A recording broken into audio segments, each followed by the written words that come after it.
ഹോട്ടലിലെ സൂപ്പ് ഇപ്പോൾ വീട്ടിലും കിട്ടും. അതിന് നിന്നോട് ആരെങ്കിലും ചോദിച്ചാൽ അങ്ങനെ ചോദിക്കൊന്നും വേണ്ട, ഞങ്ങൾ തരുന്നത് വാങ്ങിച്ചങ്ങ് നക്കിയാൽ മതി. അത് നിന്റെ അച്ഛനില്ല ഉണ്ണിക്കാരന്, അവനോട് പറഞ്ഞാൽ മതി. ഡേടാ നീ എന്നെ എന്ത് വേണം പറഞ്ഞോ, എൻ്റെ അച്ഛനെ പറഞ്ഞിട്ടുണ്ടല്ലോ. എടാ ഹോട്ടലിലെ ഭക്ഷണം സ്ഥിരമായിട്ട് കഴിക്കരുത് എന്ന് വെച്ചിട്ടാണ് എല്ലാവരും വീട്ടിൽ പാചകം ചെയ്യുന്നത്. അതിന് പിന്നെ എന്ത് തേങ്ങയ്ക്കാണ് ഹോട്ടൽ ഭക്ഷണം വീണ്ടും വീട്ടിലേക്ക് കൊണ്ടുവരുന്നത്? പിന്നെ ഞങ്ങൾ കാശുണ്ടാക്കണം അങ്ങനെ. കഷ്ടം.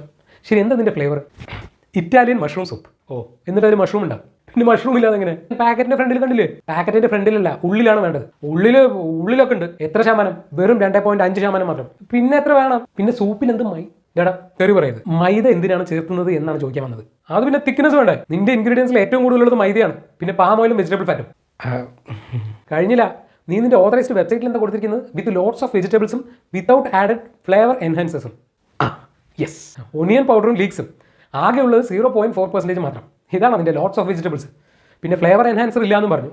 അതും ഉണ്ട് 2 6 to 7 6 31. നമ്മുടെ പണിക്കാരൊന്നും ശരിയില്ലാന്ന് തോന്നുന്നു.